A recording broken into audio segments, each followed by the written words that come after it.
Hey guys, Ellie here, and we're back at the homestead. Today, my mum and I we're making 2 more beds because who doesn't need more planting space? We have this entire veggie batch to fill, and we know we're only going to do it a little bit at a time. So today, we're starting with these two. We did dig out the soil below just to remove this like grass stuff here. It's not actually grass, but we don't want that coming up, and to level the beds. So now we're just adding this layer of cardboard as our weed barrier fabric, if you will, just to stop any of these weeds that we've missed coming up. And we're going to fill the bed with a few other things, and then we're going to come back and add in our soil and hopefully have something planted in here by the end of the video.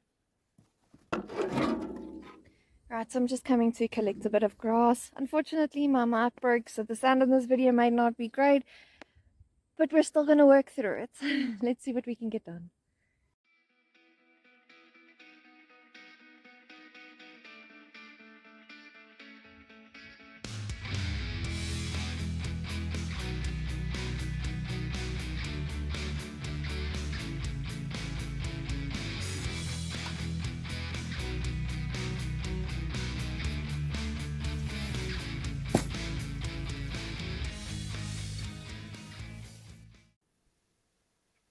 So the next step for us was actually to try and backfill these beds with some garden waste that we had lying around the yard. We collected it and we cut it up into smaller pieces, and we actually put these branches in the base on top of that cardboard that we'd already put in.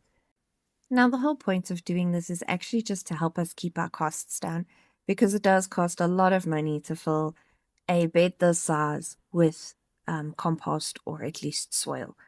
So we're trying to use the things that we do already have around, and this just happens to be the best method. It will degrade and the level of soil in the container itself will drop.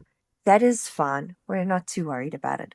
I did also add in some grass cuttings to this bed to help it fill in the gap so that when we do put the soil on top of this, it doesn't sink completely.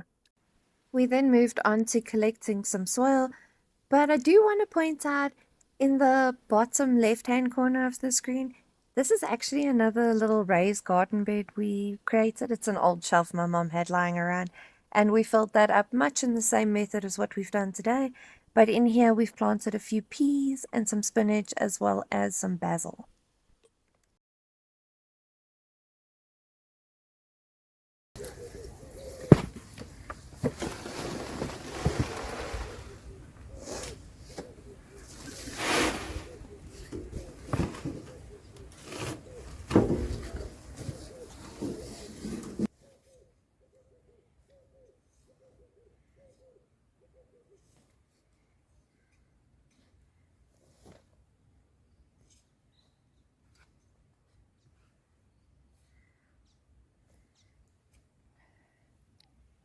For our next step, I just actually climbed into the little garden bed and started pushing the soil down.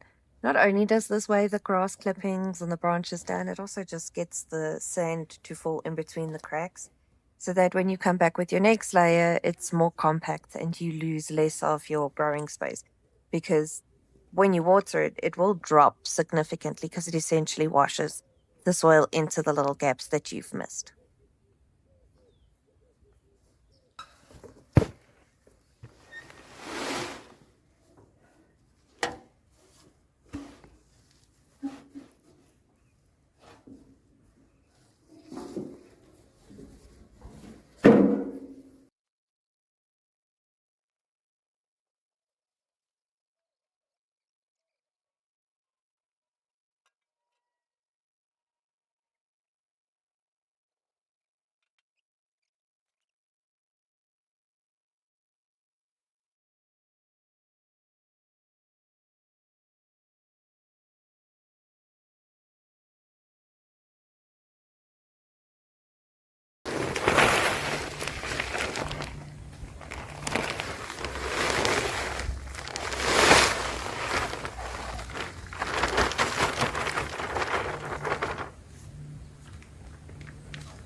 As a final stage to this garden bed prep, we actually added a layer of compost to the beds.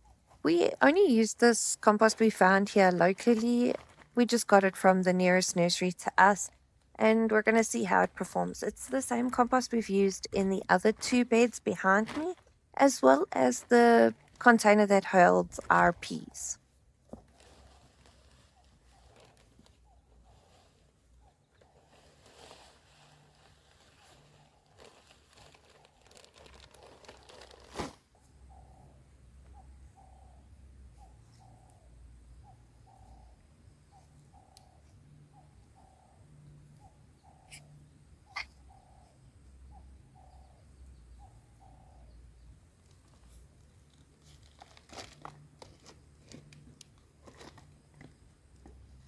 Did you grow these ones from seed? Mm-mm.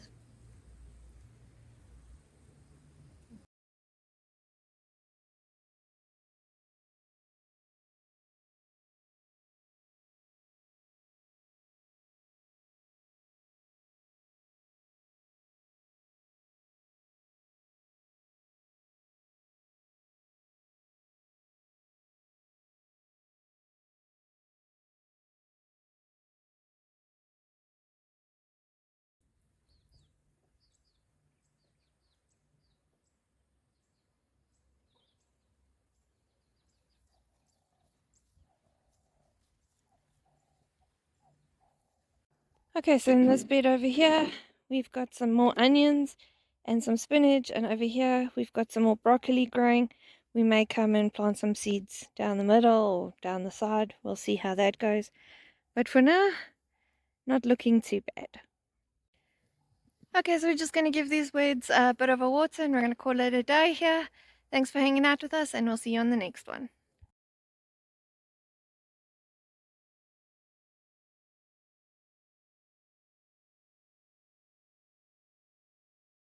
Okay, so not angry about this. This is how we look so far. Onions and spinach, broccoli and onions, cauliflower and garlic, more broccoli, no companion plants just yet. We also have planted a nasturtium over here. We have some peas growing in this container over there, and we're preparing this piece over here to be an in-ground bed for some more planting. I think, though, Miss May has the best idea. She's just having a little snooze in the shade.